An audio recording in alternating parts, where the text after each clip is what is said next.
get started, two photographs here. So here's the best photograph of Pluto from the Hubble Space Telescope, 2012.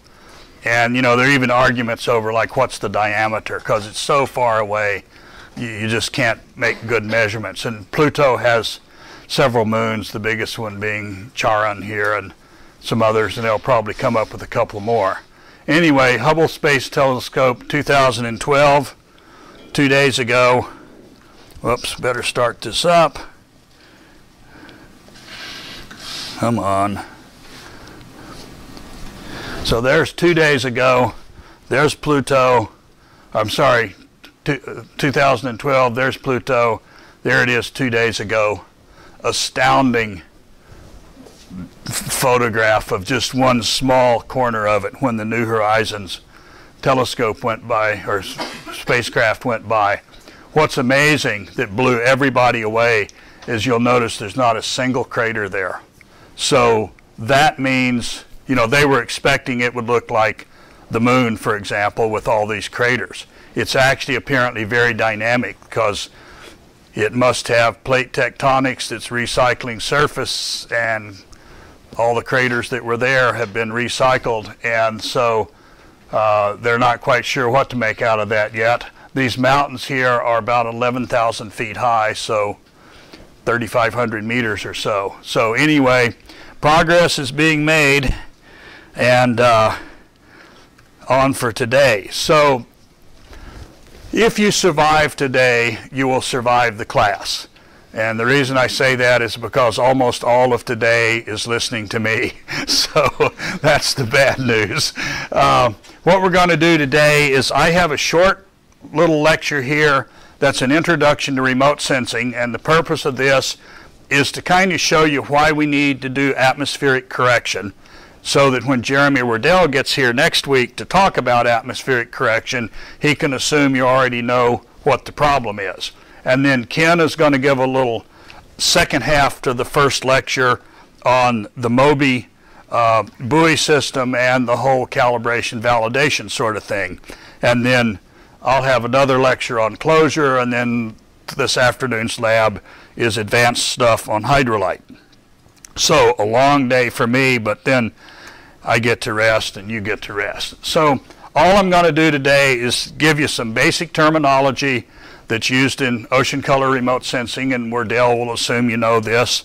A quick comment about how remote sensing is really a radiative transfer inverse problem, and then I'm going to show you some examples of like top of the atmosphere spectra, all of which give you the same water leaving radiance, and you can see just how big the problem is.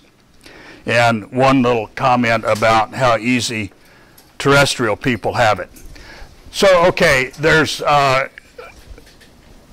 different ways to measure the quality of your image, your remote sensing image, and one of them is by its spatial resolution. So we usually talk about ground size or ground sample distance, but it's basically simply means the size of the pixel in your image on the surface of the Earth.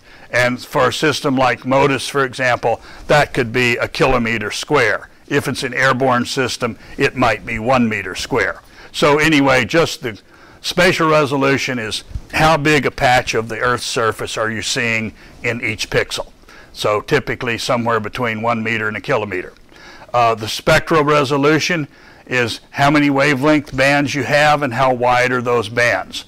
And then the radiometric resolution, in your sensor, you usually have some digital sensor, and it's going to take the incoming radiance, and over some range from a minimum to a maximum, it'll record a certain number of steps along the way. So in an old sensor, it might record 2 to the 8th, which is just 256 different levels of radiance. So whatever's coming in will get binned into one of 256 values, or it'll either be too small to measure or it'll be too big to measure, and we call that saturation. A really good modern sensor might be 2 to the 14th or 16,000 levels or shades or bins of color or magnitude in each band. And people usually refer to these as being like an 8-bit sensor or 14-bit, or they say I'm doing 8-bit digitization or 10-bit or 12-bit or whatever. So that's what those terms mean. And of course there's all the effects of instrument noise get folded in here. So just because you have 14-bit digitization doesn't mean you're really getting 16,000 values that you can really trust. And then there's temporal resolution, which simply refers to how often am I going to get an image. You know, Quentin was talking the other day about how the Landsat 8 image has a revisit time of something like 2 weeks, whereas some other sensor, maybe you get a new image every 3 days. Or, of course, if it's a geostationary satellite, you sit there and look at the same piece of ground all the time, you can get an image every hour. So different applications require different time scales, and if you want to look at something like the development of a harmful algal bloom, having a new image every 2 weeks isn't going to do you much good, but having a new image every hour or every day is, you know, very, very useful. So those are just the terms there. On the spectral resolution part, you'll see terms like monochromatic and so on. Monochromatic means that there's one wavelength, but it's a very narrow wavelength, like a laser band. Whereas panchromatic means there's only one wavelength band, but it's a very broad band, usually something like all the visible wavelengths. So a black and white photograph is a panchromatic image. It's just scales of gray from black through white, and your photographic film or your digital thing is probably seeing kind of all the visible wavelengths. And then multispectral typically means there's 5 to 10 wavelength bands. They're typically about 10 or 20 nanometers wide in something like CWIFs or MODIS or VIIRS, and then they may be separated by, you know, a few tens of nanometers, and they're usually spaced for particular reasons. So you have one at 443 to look at chlorophyll, you have one at 412 to look at CNOM, you have one out somewhere else to look at some other thing. And so if we look at the response of the sensor, then as Ken mentioned the other day, there's the bandwidth, which is usually measured by the full width half max, and then there's the sampling interval, which is how far apart your individual bands are. So in a multispectral system, you tend to have something like this with individual bands, gaps in between. In a hyperspectral sensor, you typically have 30 or more bands, and they're 5 or 10 nanometers at most wide, and often you'll have maybe 256 bands, and they might be 3 or 4 nanometers wide. But often what you have is a wider band than the spacing, so the bands kind of overlap here, and that's, you know, you get what looks like continuous coverage. But if this spacing here is, you know, 2 nanometers, but your bands are overlapping, you're really not getting exactly 2 nanometer resolution. You're getting a sort of filtered version of the actual continuous spectrum. So you have to keep in mind, a lot of instruments will say, oh, we give you 3 nanometer resolution or something, but then you read the fine print, oh, well, the bands are actually 8 or 10 nanometers wide. So be forewarned. Okay. Oh, yeah, Cale. Case where we would be looking for things at such a specific wavelength that we would not be, that it would be, like if something, is there something, I don't know. Well, usually, you know, let's say this is the 412 band. You know, you call it the 412 band, but it's this sort of weighted value from maybe 4.7 to 420 or something like that. And so you're not going to see in something like MODIS the difference in what's going on at 410, 412, and 414. They're just all blurred together. And if you really do need that difference, you're going to have a very, very narrow bandwidth. I talked about inelastic scattering and the ring of that, and I mentioned in this aside that people were using aircraft to look at crop dust by looking at the chronophone and the fluorescence band. So that would be another thing. And people doing atmospheric remote sensing, a lot of times they're using a laser. So they've got a monochromatic system where they maybe send a laser down and they look at the backscattering in that one laser band. And then you can have, you know, 1/10 of a nanometer resolution in that one band if you can do things correctly, like looking at backscatter or something. Okay, so that's that. Another thing that's always confusing is the NASA people always talk about, oh, I've got level 1B data, I've got level 2 data, you know, whatever that means. So the level 0 data means it's the numbers that come out of your instrument. They haven't had any processing done. They're going to be in some units like volts or digital counts, and they're at full resolution, that is pixel by pixel.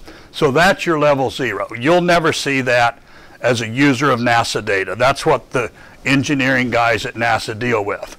And then they take this is what's coming back from your satellite. Boom, here it is. I have this image, and here's the digital counts in each pixel.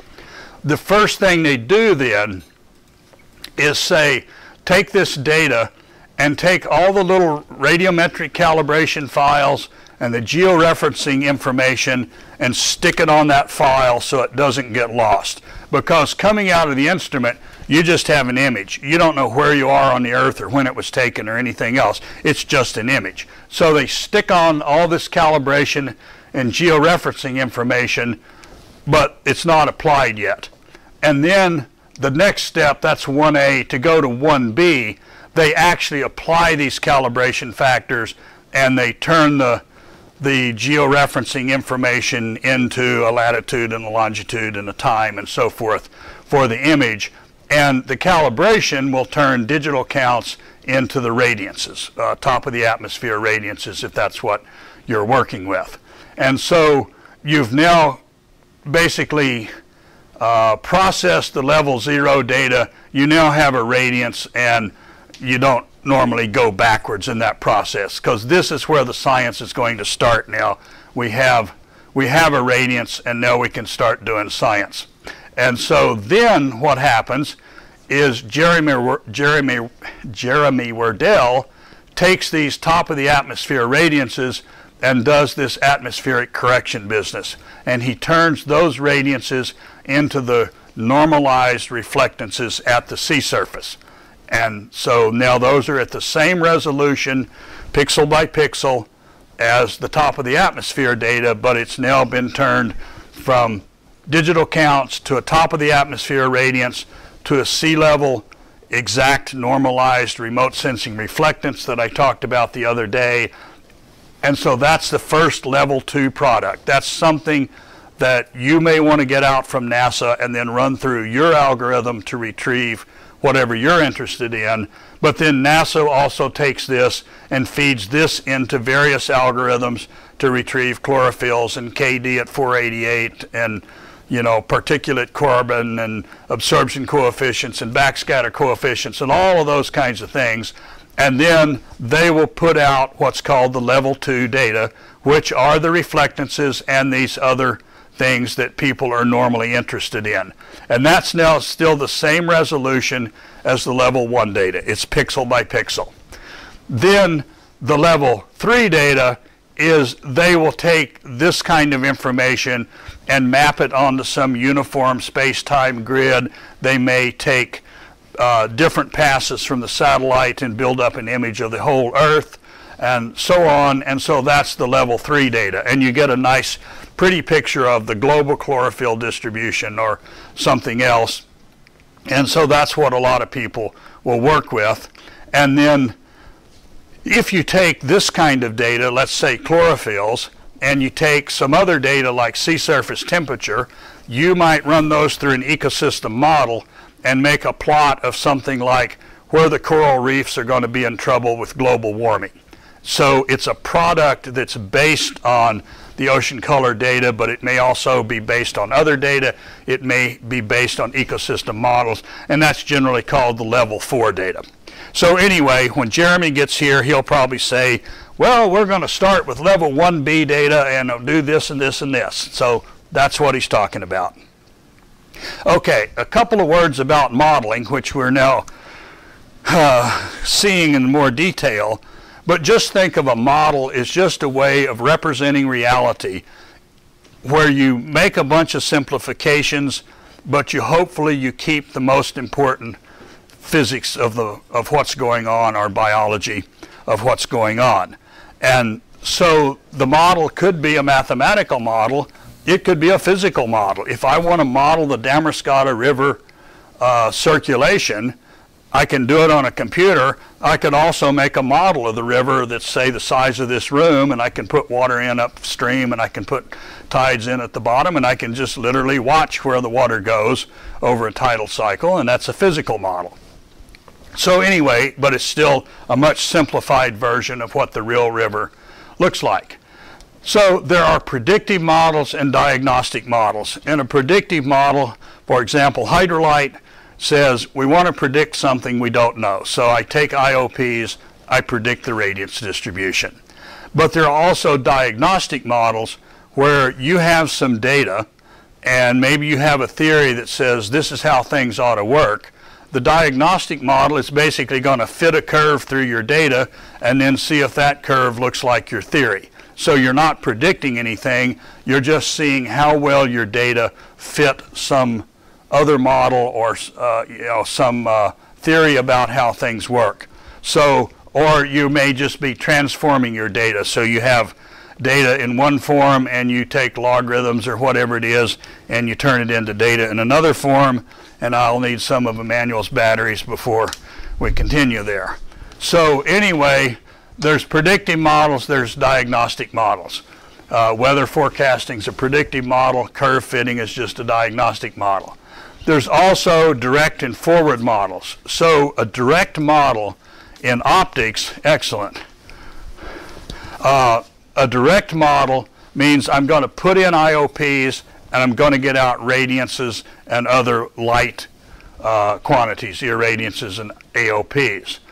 An inverse model in our field means I'm going to put in light and I'm going to get out IOPs or something else like bottom depth and bottom classification. So just kind of think of things in these terms. Hydrolite is a predictive direct or forward model.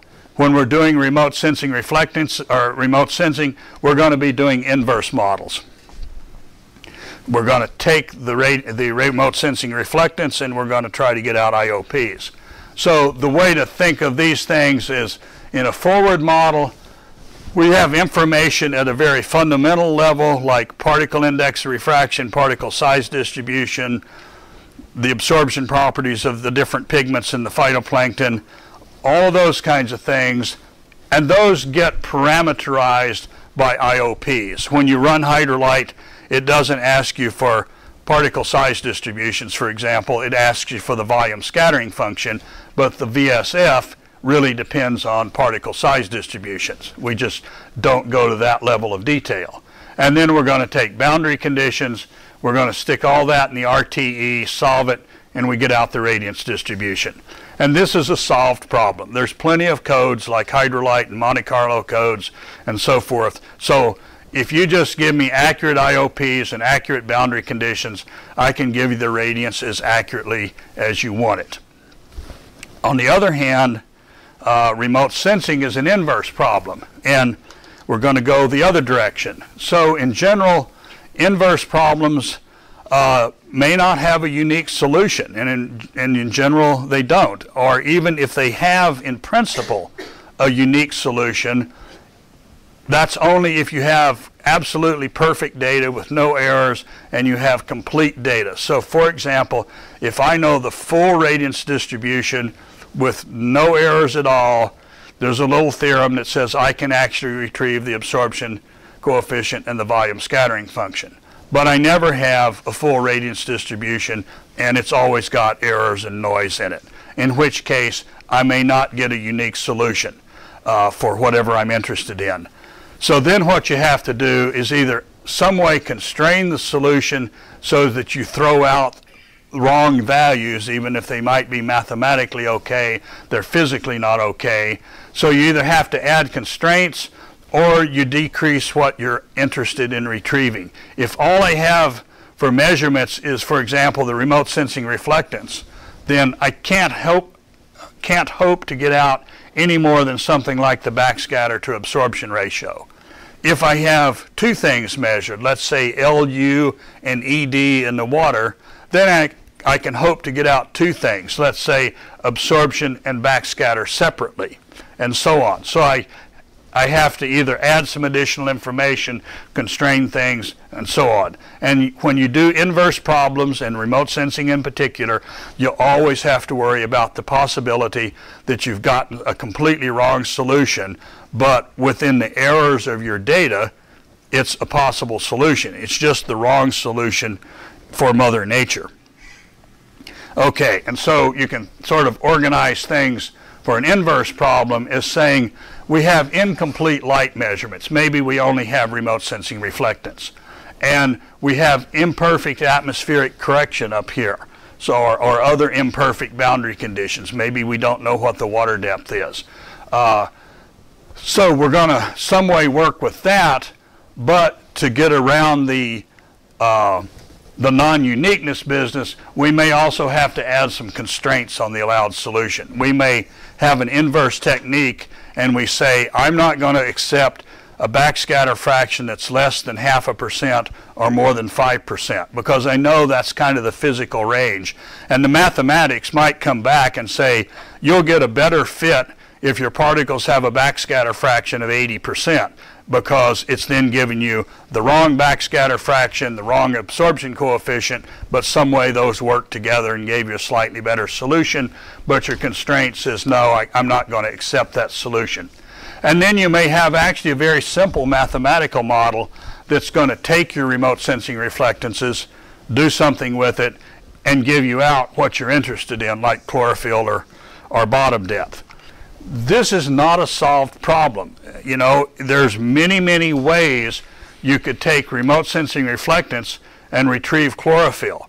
Little band ratio algorithms, spectrum matching techniques we'll see later in the class, and everybody will sit around and argue over which one of these is best or which one works in this area better than that area. And that argument is telling you that that's not a solved problem. There's not just one way to do it.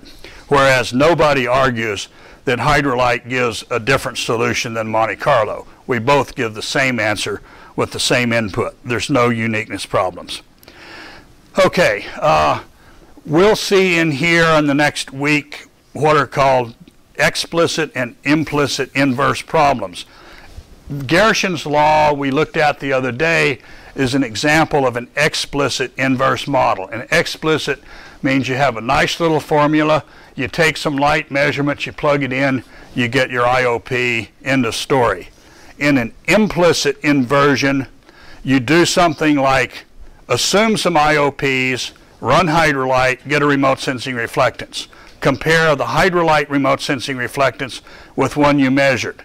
Well, the one you measured was smaller than hydrolites. So then you say, oh, I had too big a backscattering in hydrolite. So go back, decrease the backscattering in hydrolite, do another run, compare its RRS with the one you measured. Well, now hydrolites is too small. So, oh, I changed the backscatter coefficient by too much. Go back, tweak it a little bit, do another hydrolite run, and keep going through that iterative scheme in some rational fashion until the hydrolite RRS agrees as close as possible with the one you measured, and then you say, okay, whatever absorption coefficient, backscatter coefficient, phase function, etc., that I used in that last hydrolite run is hopefully pretty close to reality, so I'll stop and I'll take that as my answer. So an implicit scheme means you do a lot of forward models where you change the input a little bit at each time. And so in a band ratio algorithm for remote sensing, you're up here. But a lot of people do fancier things down here. And Colin will talk about some semi-analytical models and so forth that are down in this category. So just some terms to learn. All right, so now quick comments on atmospheric correction. We've already said a dozen times we're going to be up here looking downward, measuring the radiance going up. Part of that radiance comes from sunlight that has been backscattered by the atmosphere. It could be one backscattering, could be multiple, could be scattered off of gases like oxygen or nitrogen, could be scattered off of aerosol particles, could be scattered off of water droplets, you name it. Some of that light comes from light that hit the surface and got reflected, or hit the surface, got reflected, reflected off an aerosol particle, and so on. And then some of the light comes from radiance that got into the water, got scattered back up, maybe more than one time, and eventually some of that got out of the water. And then you're just measuring the sum of all these things up at the top of the atmosphere. Well, what we're interested in is getting the water leaving radiance at the sea surface, because that's the light that has been in the ocean, been changed by what's in the ocean, and then therefore carries the information about what's going on in the ocean. Okay, so here's just some examples. Ken? A lot of times you'll see that last equation with at least a T in front of a little T in front of the atmosphere. Oh, yeah. At the top of the atmosphere, the one you have at the top. Yeah. Yeah, Jeremy will get into that. You know, we're interested in the total upwelling up here, which is actually what leaves the surface, but diminished by the atmospheric transmission before it gets up here. And ditto, you know, this term leaving the surface will have some transmission factor multiplied by it in order to get it up to the top of the atmosphere. If your sensor was right above the ocean, then this is what you'll get. And Jeremy will be talking a lot more about where those transmission factors come from and so forth. Okay, so here's just some examples of top of the atmosphere radiances and so forth that were generated by a coupled hydrolite Modtran code. Modtran is basically an atmospheric version of hydrolite. It's an atmospheric radiative transfer model. Hydrolite's an in-water version, and I've coupled those two together to give a coupled ocean atmosphere model. And there's a long story there I won't bore you with at the moment. Okay, so anyway, what I have here is I did some runs for case 1 water for hydrolite, put in the chlorophyll of 1. For the Modtran inputs, you know, once again, you have to tell it all the IOPs of the atmosphere. So I put in a cloudless mid-latitude typical atmosphere. Relative humidity was 76% at sea level, solar zenith angle 50 degrees, surface wind speed. I'm looking at nadir viewing. So these conditions and a bunch more all gave me a very nice clear atmosphere with a horizontal visibility of about 60 kilometers at sea level. So ideal remote sensing conditions. And then hydrolite was homogeneous case 1 water, chlorophyll of 1, infinitely deep, and so on. And of course the same sun angle and so forth. So I'm now looking at the upwelling radiance at various elevations above sea level, or altitudes above sea level. Okay, so when I have my sensor right at sea level, and I'm just going to measure the upwelling radiance now. It's the black curve here. If I move up to 100 meters above sea level, I get this next little red curve. 300 meters, 1,000 meters, 3,000 meters above sea level, 10,000, and then 30,000, and then almost indistinguishable is I'm completely above the atmosphere at the top of the atmosphere. So I have the same water leaving radiance, I have the same surface reflectance, and the difference in these curves is how much the atmospheric path radiance is adding into my signal at different altitudes. And a lot of airborne remote sensing is done at somewhere around 3 or maybe at most 10,000 meters above the surface, and of course the satellites up here at the top of the atmosphere. So you can just see right here, for a satellite at the top of the atmosphere, I'm getting like 10 times as much radiance as actually there was at the water surface. So there's your atmospheric correction problem.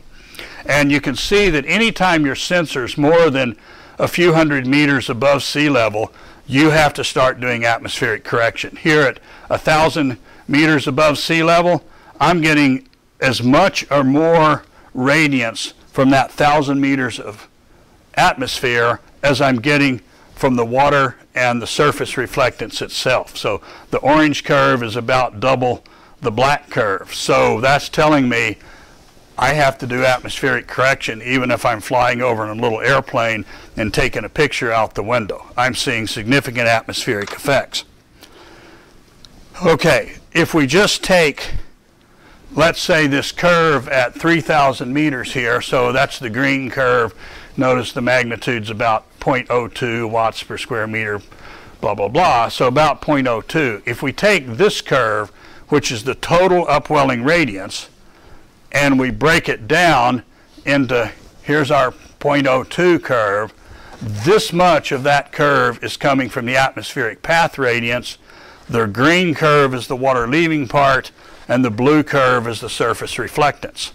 Now in this case, the sun was off at 50 degrees here, and I'm looking straight down. So I'm not really getting much direct sun glint, but I always have background skylight being reflected into my sensor. And that's about the same magnitude as the water leaving radiance. So that's what I have to subtract out to start with, and then I have to get rid of this big atmospheric component. Here's just some other cases here. Similar thing, wind speed's 10, atmosphere's clear, and these are simulations done for the design of this Hesperi satellite, and it's going to be flying over, so the sun's a little bit in the east.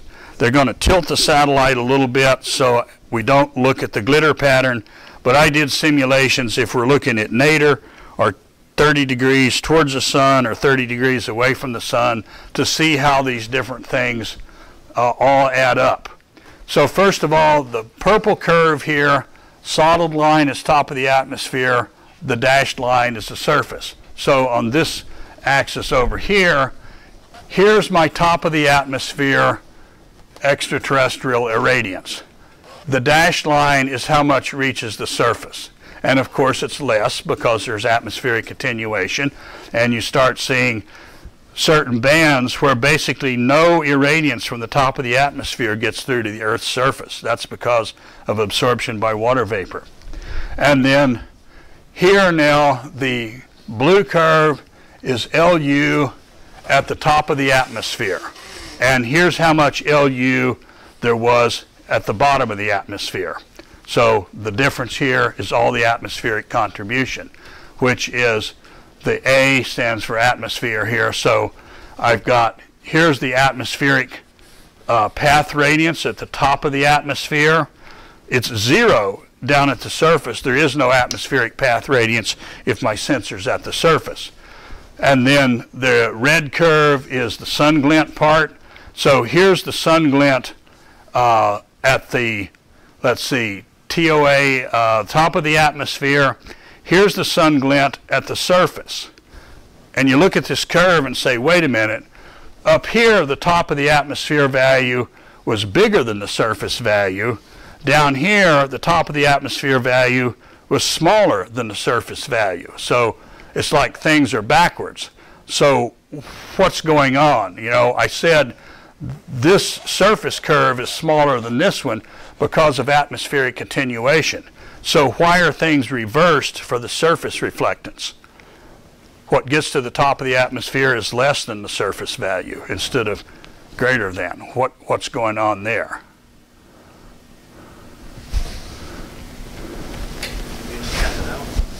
Say again?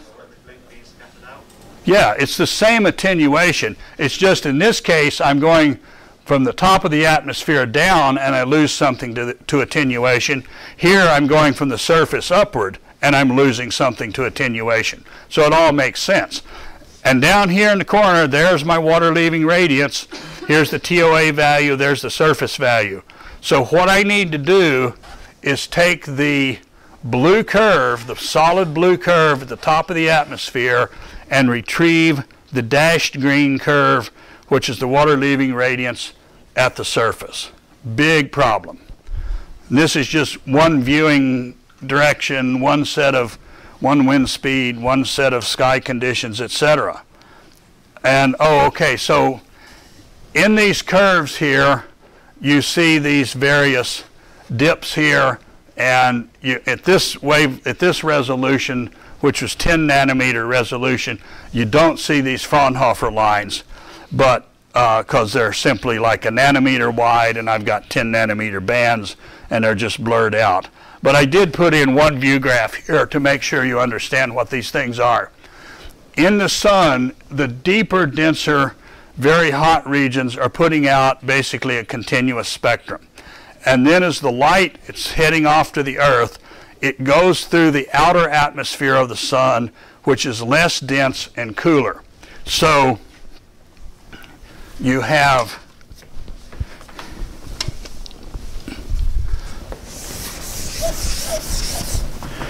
down here's inside the sun. This is putting out a continuous spectrum. Then you go through this less dense and cooler atmosphere, and so here's the Earth over here. So this light's on its way to the Earth, but it gets absorbed by an atmospheric gas molecule, and then that guy re-radiates the light in all directions. Well, what you've essentially done is taking the light that was going towards the Earth and spread it out into all directions. So now, coming out over here, there's less light going in the one direction I'm looking at. And that makes it look like a dark absorption line here, because this light has been absorbed by some particular gas in the sun's atmosphere. And if you look at, here's the solar atmosphere at 1 nanometer resolution, and then you look at the spectral lines in the continuous solar spectrum, you can match up these little dips. There's hydrogen, there's sodium, iron, magnesium, you know, another hydrogen line, etc. And those are the Fraunhofer lines, which if you have a high enough resolution spectrum, you will see those lines. And how big the dips are depends on how much of a particular element there is in the sun's atmosphere. So that's what the Fraunhofer business is. Okay, here now I've taken these curves, which were radiances, and I've just turned them into these normalized reflectances by dividing through by the irradiance either at the top of the atmosphere or the surface, and multiplying by pi. So it's the same data but turned into the non-dimensional normalized reflectances. And we see here now, here's this nice smooth curve of the top of the atmosphere reflectance. Well, remember the top of the atmosphere radiances, they had all these big dips in them. But the top of the atmosphere irradiances have the same dips. Those are coming, you know, inherent in the sunlight. So the dip in the solar irradiance gives me a dip in the top of the atmosphere radiance, but when I divide the two out, the little dips and the peaks disappear, and I end up with a nice smooth curve. On the other hand, out here, where I'm looking at, let's say, the upwelling radiance, take the blue curve for example, I now see these big features. They haven't gone away. The reason is these big dips are not solar features, they're atmospheric, Earth's atmospheric feature. So I'm taking an incident irradiance from the sun, and then I'm going to divide that into the radiance that's gotten through the Earth's atmosphere and back up. And that has had light absorbed by the Earth's atmosphere. So I'm taking a radiance which has had light absorbed by the atmosphere, dividing it by a solar irradiance that at the top of the atmosphere that has not gone through the atmosphere. So those dips are still there because these result from the Earth's atmosphere, not from the sun. And these particular big bands out here, these are water vapor vibrational bands, plus or minus all these little rotational bands that Colin talked about the first day. And the atmosphere is basically opaque out here. And the reason there's a gap in this plot is that Modtran just couldn't do the calculations. There was so little light there. And so then, on the other hand, if we look at, let's say, the surface reflectance here, or the sun glint, that's a nice smooth curve at the surface, and then what makes it to the top of the atmosphere, once again, has the same atmospheric effects. And so here's our water-leaving radiance. Okay, so that's just another view of the same thing. These are water vapor bands. There's other bands like this one right here at 860 or something. That's an atmospheric oxygen absorption band. So there's all kinds of things in there, but that's basically what it all looks like. And then here's now the same sort of thing. I'm just looking at different viewing angles. So I'm looking 30 degrees east of nadir, and 30 degrees west. We get a big spread of values. Why? Because I have different path lengths through the atmosphere. So this path length scattering here versus this one scattering up, those are different scattering angles, so you see a different part of the phase function, etc., and you therefore get different top of the atmosphere radiances, even though the surface values, the water-leaving radiance, they're all the same or very nearly the same, but you can get much different top of the atmosphere values because, in this case, we have different viewing directions. And if you do something like change the aerosols from very clear sky to a little bit hazy sky, well, the water-leaving radiance is basically the same. The surface reflectance shows a little bit of effect here because in one case you have a more direct beam reflecting off the surface. In the other case, with the aerosols, you have a more diffuse sky reflecting off the surface. So the surface reflectance is a little bit different, but you get big differences on the atmospheric contributions between the clear sky and the aerosol. So you get either this curve or these up here. So noticeable effect of clear skies versus hazy skies being dotted. Okay, if we do wind speed effects, well, once again, all I did is for the nadir viewing direction, clear sky, but I have a level sea surface versus a 10 meter per second sea surface. Now you expect that to affect the surface glint because you've got a level surface versus waves. But notice the wind speed is also strongly affecting the atmospheric path radiance part, the yellowish curve. So let's see, the 10 meter per second is the solid line, the level surface is the dotted line. Why would the atmospheric aerosols depend on wind speed?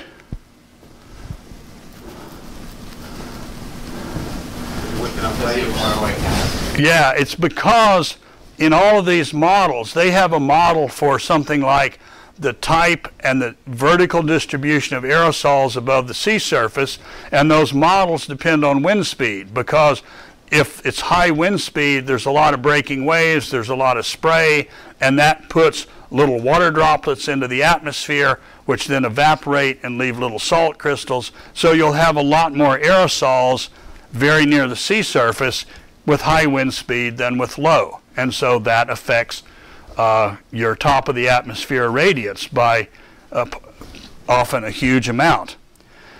Okay, if we just combine all of these things, here's all of these runs I just showed you, different viewing angles, different wind speeds, different aerosols, and then you could continue with different sun angles, etc.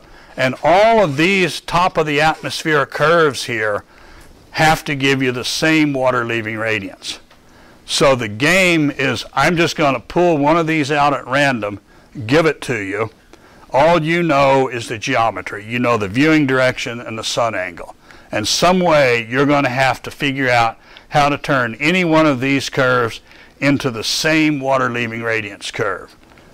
It ain't a simple problem. And that's why Jeremy Wardell and a few dozen other people at NASA have spent their entire careers working on getting from here to here. It's a big problem, and if you don't believe me, wait till he's here next week.